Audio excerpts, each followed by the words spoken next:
Malaysia bertahan, Indonesia ambruk. Pak, saya di panggung kekuasaan saat itu. Saya satu-satunya manusia yang menolak untuk pinjaman IMF dan dari Washington dicairkan, satu-satunya.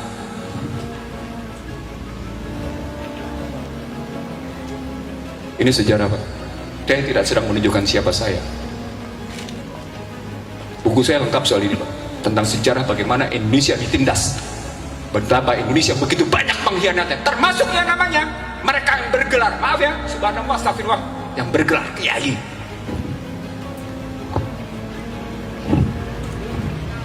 Sekali lagi, yang bergelar kiai sekalipun, saya tahu siapa.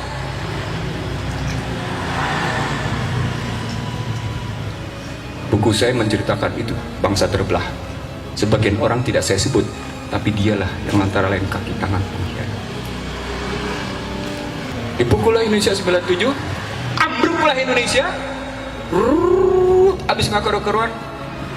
Saya bilang saat itu, kekuatan Indonesia cuma tinggal dua, TNI dan umat Islam. Cuma dua.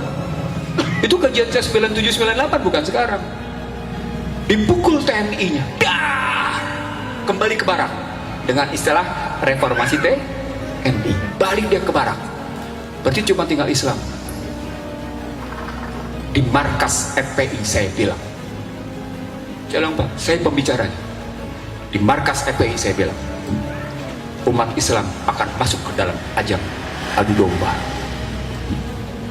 Dan nikmati sekarang kita diadu domba dengan kalimat Islam Nusantara, Ahmadiyah, dan macam-macam. Ini punya relasi dengan cerita dari 97 ke flying victim, jatuhnya WTC, diserangnya Irak, dan kemudian penggunaan senjata biologi sampai akhirnya sekarang. Hampir seluruh dunia tidak ada yang tidak terkena riba. Pak, kalau riba itu gimana konstruksinya? Baca sendiri 275, 279 Al-Baqarah, Pak. Buka sendiri, silakan. Bapak-bapak mau balik kan? Ibu-ibu mau balik, buka sendiri, silakan. Tapi poinnya adalah hebatnya Yahudi mendikte habis-habisan umat Islam seluruh dunia. That is COVID-19.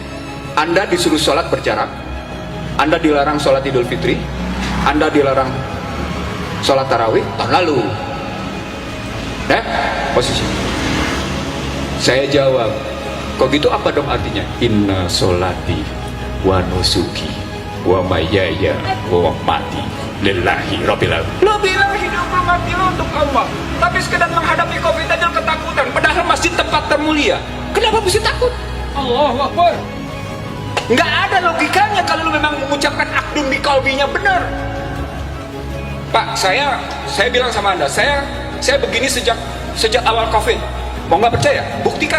Silakan buka di online, di Suara Surabaya Net dan Rakyat Merdeka Online. Corona dan perang ekonomi. Sudah saya bilang, ini perang industri farmasi. Bego, cuman gua nggak bilang aja bego. Ujungnya nanti perang kripto. Lu mau didikte lo, Yahudi lagi kalah sama Cina, lu dijadikan alat. Tapi selain dia pukul Cina, dia pukul juga Islam sekalian. Nah, sambil dia bilang dia pukul Cina, dia pukul Islam, ketemu konstruksi besarnya, Kak. Apa konstruksi besarnya? Bapak sekalian, ini berkaitan dengan Islam yang ditulis sebagai teroris.